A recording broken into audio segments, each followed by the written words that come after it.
My patience ran thin with that computer back there.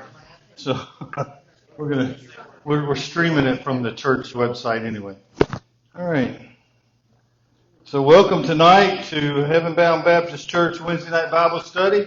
Welcome to those that are joining us through Facebook and through YouTube.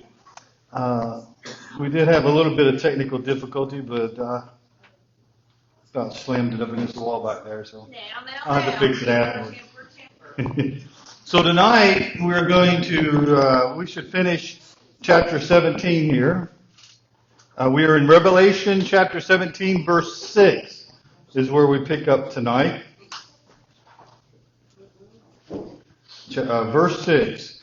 It says, I saw the woman drunk with the blood of the saints and with the blood of the martyrs of Jesus. And when I saw her, I marveled with great amazement. But the angel said to me, why did you marvel? I will tell you the mystery of the woman and the beast, and of the beast that carries her, which has the 7 heads and 10 horns. So when it says drunk with the blood of the saints, remember this is the harlot that it's talking about now, right? This is the apostate church. This is the church that's left behind. And she's called the harlot. So she is intoxicated on her own acts of persecution. Remember, she's going around and persecuting people. If you don't believe the way this church believes, then they're going to get persecuted. And so this is they talk about it being intoxicated, being drunk on that. We talked about already that the true church, the Church of Jesus Christ, will not go through the Great Tribulation. But as time gets near, we can expect some turbulation, right? Turbulent. There you go. Some turbulent times. There you go. Case in point, Joe was just talking tonight about that Boise, Idaho. They just tonight voted to change their flag to the gay pride flag, their city flag, right? We're going to see that kind of stuff as time gets near. We won't go through the tribulation, but there's nothing saying, and everything points to that we will go through some trying times before that tribulation starts, because all that has to build up. And we're seeing it build up, and that's how we're seeing it build up, through ways like that. And so we can expect some tribulation, although we won't go through the Great Tribulation, period. I believe, and as I read, other Christian leaders believe as well, that as the time comes near and gets closer, it's going to be harder to stand up for the Word of God. And it's so easy. And you see churches even today that they'll not preach the gospel. They want you to feel good when you come in there. It's easier for them to do that than to preach the gospel and offend somebody or make somebody uncomfortable or that type thing. And we'll see that more and more. The saints that it talks about here, when it says the saints, is most likely the Old Testament saints. You remember the Old Testament saints? This is them. And the martyrs of Jesus refers to the New Testament saints, those who were saints in the New Testament. And so this indicates here that Babylon, remember we're talking about the religious Babylon here, is more than just a revised state of Roman or Romanism. What it is a mixture of all religions. Now think about that. If you just take all religions and just mix them together. For one, all religions are man-made, right? Even Baptist is man-made, right? Catholic's man-made. The only thing that's not man-made is Christianity. So just imagine taking all of these different religions and putting them in one and accepting everything from everybody. How jacked up is that? Man, you won't know left from right. You won't You won't know. It's a good thing true believers will be gone during the rapture. That'd just be a horrible time.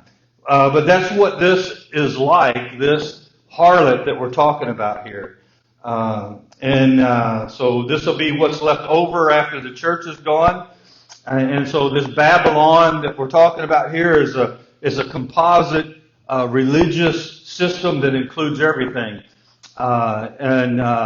There's some crazy stuff out there. And when I say, just think of Mormonism, Baptist, Lutheran, Methodist, Catholics, and Hare Krishnas, I mean, you can't exclude a cult. I mean, we got to accept everything. So even all these crazy cults, what was his name? John Jones? Jim Jones. You would have to accept that kind of craziness into it. And that's what we're looking at here. This is a time of total confusion. Total chaos is what this is. If you remember reading the Bible, in Old Babylon threw those 3 Hebrew boys in the fiery furnace. Remember that? They threw them in that fiery furnace just because that they would not worship that image. Now this is a revised Babylon, so if you don't worship their image or you don't worship the way they want you to worship, what do you think is going to happen? They'll kill you. I mean, that's the way that it is. So when John sees this vision of this woman, it says that he marveled with great amazement. And think about that. This is the first time we've ever seen John. John has seen everything up to this point, right? This is the first time we've ever seen John mind-boggled. This is the very first time. But this blows him away. We've had our minds boggled before about some craziness that goes on. But this thing here that John sees, it really throws him for a trip, and he doesn't know how to understand it, how to take it. And so the angel asks him, he says, why should you even wonder? Why should you even marvel at that? Why should that bother you? Because the angel, I'm here to tell you the mystery of the woman. I'm going to explain it to you. And remember that the emphasis here is on the Roman Empire. We're looking at the Roman Empire aspect of the wild beast in this chapter 17. Not necessarily the Antichrist. We're looking on the religious part of it. And so in verse 8, the angel says, the beast that you saw was and is not and will ascend out of the bottomless pit and go to perdition. And those who dwell on the earth will marvel, whose names are not written in the book of life from the foundation of the world, when they see the beast that was and is not and yet is. That's kind of a tongue twister. Here is the mind which has wisdom. The 7 heads are 7 mountains on which the woman sits. There are also 7 kings.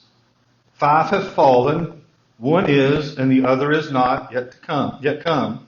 And when he comes, he must continue a short time. That's kind of a big old tongue twister there. Kind of like a riddle me this, the Riddler, Yeah. So the beast that was, when it says the beast that was, that talks about the Roman Empire that was, way back in John's time. That's the Roman Empire they're talking about.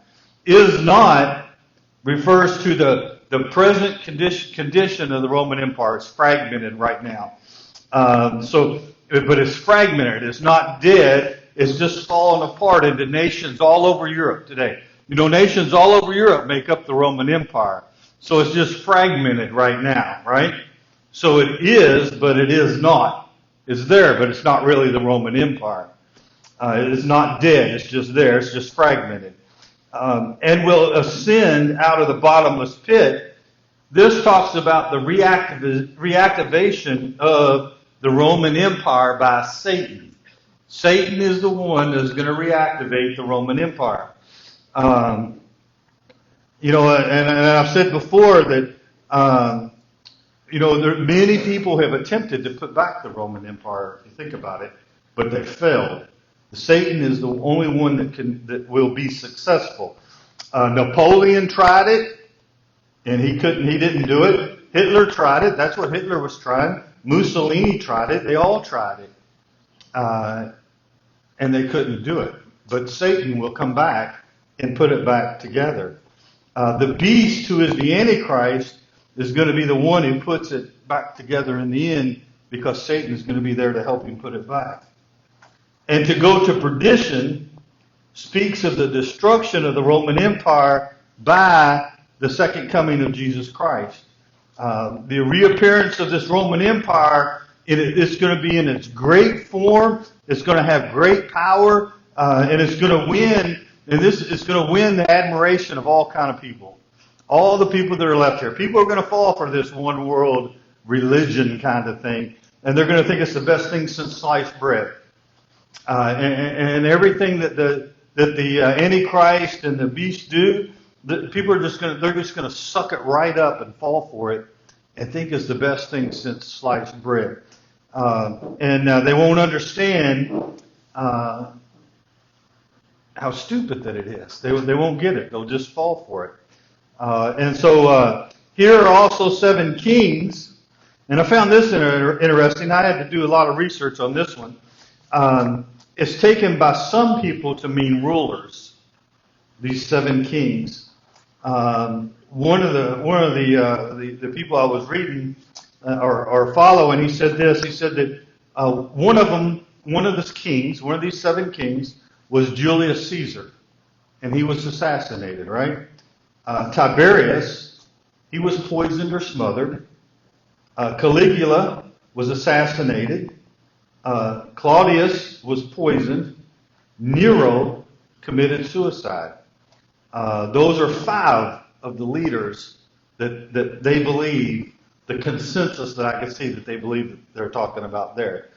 The one refers to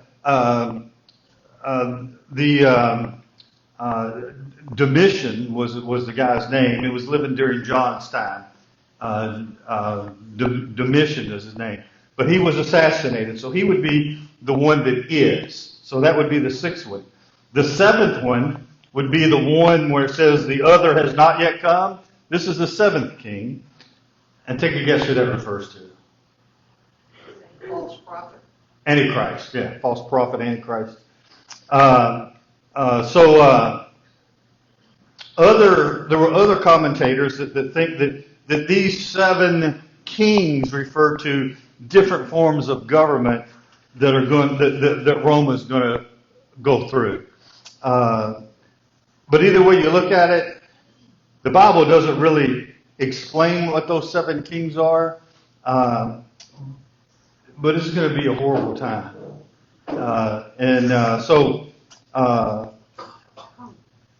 This last one, though, the 7th and the last one, is the one where Satan is going to rule. The Antichrist is going to rule. So it doesn't matter the interpretation or the viewpoint that people take of this, because you have to remember, where are we going to be at this time? We're going to be in heaven at this time. And we know that the Antichrist is going to be the one to rule over everything. So there are different opinions on that section. I'll just let you know that. The beast that was and is not is himself also the 8th and is of the 7th and is going to perdition. The 10 horns which you saw are 10 kings who have received no kingdom as yet, but they receive authority for 1 hour as kings with the beast. These are of one mind, and they will give their power and authority to the beast. These will make war with the Lamb, and the Lamb will overcome them. For he is Lord of lords and King of kings, and those who are with him are called chosen and faithful. So at times, the beast here signifies the Roman Empire at times during in this part of Revelations. But it also refers to, it's twofold. It also refers to the last or the 8th head, the 8th king, the individual who is the emperor who is the Antichrist. It refers to that person as well. So it's kind of a double meaning there. And so now here the Antichrist is designated, and the angel calls him the little horn. The little horn. And if you remember in Daniel, God gives Daniel the vision of the little horn. The little horn in that vision puts down three other horns. So what it is that king puts down three other kings when he comes to power, is what it is. That was Daniel's vision in Daniel, and that's what he's referring to here. Daniel 7, and we're 7 to 8, it says, I considered the horns, and behold, there came up among them another little horn, before whom there were three of the first horns plucked out by the roots. And behold, in this horn were eyes like the eyes of man, and a mouth speaking great things. And the 10 horns out of this kingdom are 10 kings that shall arise, and another shall arise after them, and he shall be diverse from the first, and he shall subdue the three kings. And then there's talking about the Antichrist coming up to power. The beast that was talks about the past history of the Roman Empire under each of the emperors, like I was talking about. And is not refers to the end of the imperial Romanism. With that global Rome culture. And is himself also the eighth and is of the seventh. So that identifies the Antichrist there. With this return, the Antichrist is going to come up with this return of the restored Roman Empire. The Antichrist is the little horn that I just talked about in chapter 7 of Daniel. And he's not one of the horns, but he's separate from them horns. The Antichrist is separate. He's not like them. He's the worst of them. He's an eighth head in this number of 7. And the Antichrist comes up to power because the false prophet makes the way for him.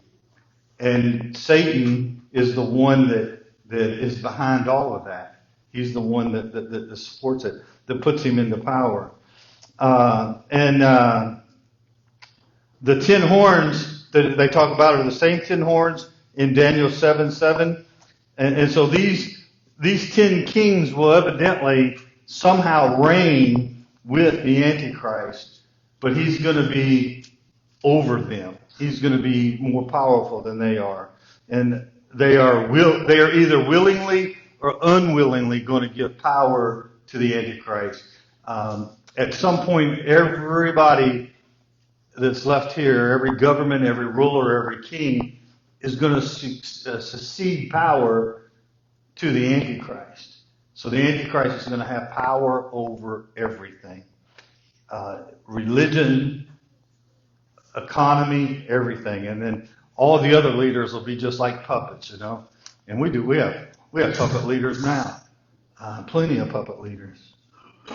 And then verse 15 says, Then he said to me, the waters which you saw where the harlot sits, are peoples, multitudes, nations, and tongues.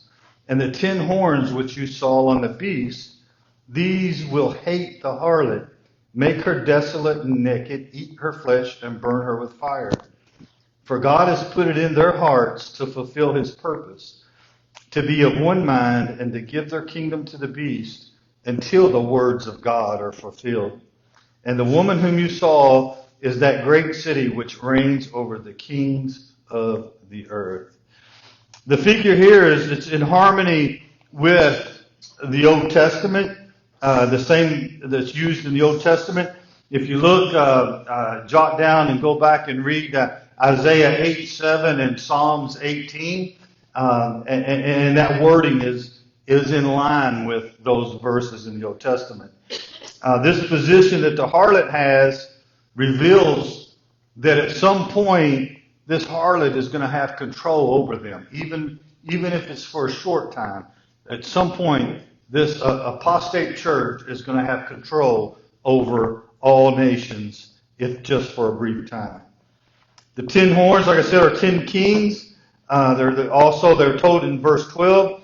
They rule over different divisions of the Roman Empire, and they in turn give those during the tribulation period. They in turn just hand those over to the beast, and what that does is that solidifies the Roman Empire, and it enables the beast to be that final world dictator that controls everything, economy uh, uh, and religion. And so, and notice for a little bit, the beast is going to be okay with sharing that, until it gets to power, and then he's going to do away with all of them, all of the others, anybody that gets in his way, because at this point. He hates those 10 kings. Before, he was okay with them as long as they was getting him to power. Once they get him to power, he turns his back on them, and that's how the Antichrist will eventually break that covenant with Israel. There'll be a peace covenant with Israel, and the Antichrist will break that. But he also breaks the relationship of this apostate church here in chapter 17, this combined worldly church. He makes a deal with them to get that church, that system behind him. But as soon as he gets it, as soon as he sucks everybody in, he kills the leader of it.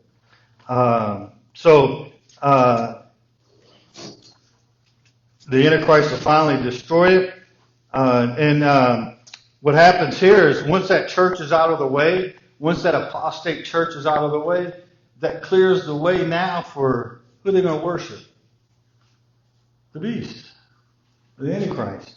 They're going to be the false prophet will be the one to promote the worship of the Antichrist at that time.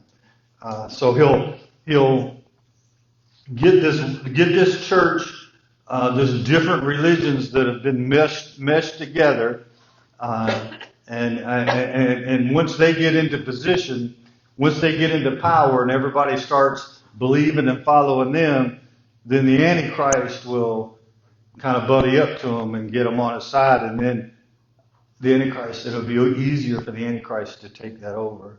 The woman that they talk about is a religious system that we've talked about that before, I think that she's further identified when they talk about the city of Rome, I think that is the woman, the city of Rome, this here that we're reading about in these verses here is the end of the apostate church. It'll be no more. It was an apostate church in the first place, but it'll be the end of it.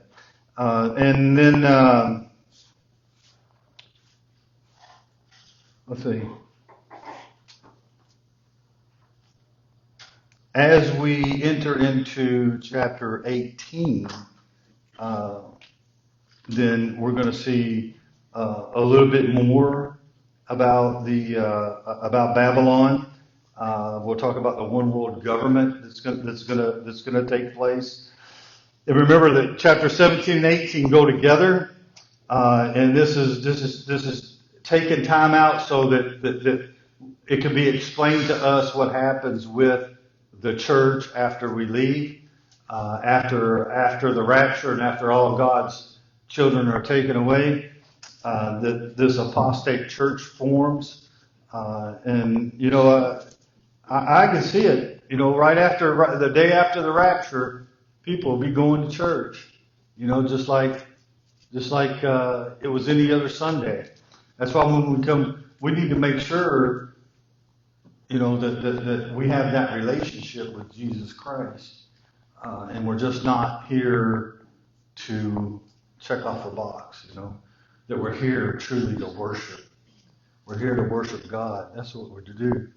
Whether worship Him in word, worship Him in song, that's the whole purpose of us being here. It's not to check off a box for the week that we were here, or to see that somebody was here, or to start rumors or pass rumors or any of that kind of stuff. We're here. We're not even here to eat, but it's good. But we're here, and I think that's one thing that the church is. A lot of the church is thrown to the wayside, is forgotten, has gotten the path off. That when we come to church, we're here in God's temple. We're here to worship Him, to truly worship Him. Whether it's in Sunday school, whether it's in church, whether we're singing, whatever it is that we're doing. When you're giving your offerings, everything that we do in church is geared toward worshiping Him. So when you come into church in the morning, even on Wednesday night, we should be here with the intent of worshiping God, with the thought that, hey, I'm coming here to worship God. Everything else is just fluff. It doesn't matter. Somebody sitting in my seat or anything like that. That kind of stuff doesn't matter. That's why I say if a child's crying or there's some kind of disturbance, we're here to worship God, man. But I think a lot of churches get away from that, and they're here it's more like a community center, really, in a lot of churches. And it shouldn't be that way, because that's exactly what the apostate church is in that day. That it'll be a church, they don't come to worship God, they just come together to have a good time in fellowship.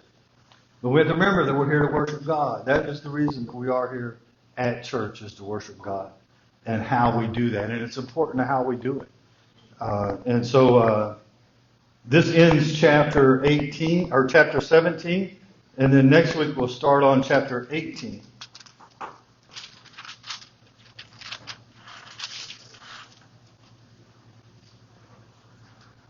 Do you have any questions? Right, we always talk about the church is raptured and gone, but in reality, on day one, there could be people that become believers. So the church is starting back over. Right. So now when I say apostate church, now you're right, because once the true believers are taken, from day one. Matter of fact, the 144,000 are going to go around and spread the gospel. The 144,000, remember, their eyes are going to be awake and say, "Oh, wait a minute, Jesus was the Messiah. We need to start spreading the gospel." And so people are going to be saved during that period. They are not part of the apostate church. No, I know Yeah. that, but they're part of our church. Right. They'll be the survivors. They will either have to die during the tribulation period for their faith, or they will make it through the tribulation period. So we'll see here where some people will make it through the tribulation period, and then we'll see what happens to those people but some people will, and then some of them will have to die. But you're right, yeah, some people will. That'll be the biggest. I think of Billy Graham. Billy Graham's crusades, all these people being saved. You remember the movements that he had during this tribulation period. It's going to be huge. It'll be bigger than Billy Graham, the people that are saved during that period, because of this 144,000. And then there'll be some people who say, once it says somebody will be standing, and then next to them the person's gone. So you may wake up in the morning and your spouse will be gone. And that person who's left behind may have always thought their spouse going to church or whatever it is, but they'll finally realize, hey, they were right. And some people will be saved that way as well. But yeah, those people will make it. Those people will go through the tribulation period. Some of them will die, and some of them will make it through. but they are not part of the apostate church. They're a part. They will eventually have to go underground because they won't be able to do any because of this apostate church and apostate government that they had. Will be out looking for them because unless you take the mark of the beast, this organized religion, organized economy, you're not going to be able to get anything, do anything, go anywhere. You won't be able to get on a plane. You won't be able to go and do anything unless you have this mark of the beast. And so they're going to be hunted. There'll be a period of time where these people are actually hunted down. They'll be hunted down. That's a good question. Anything else? All right. Well, thank you for joining us on Facebook Live and YouTube. I'll go ahead and end the stream now.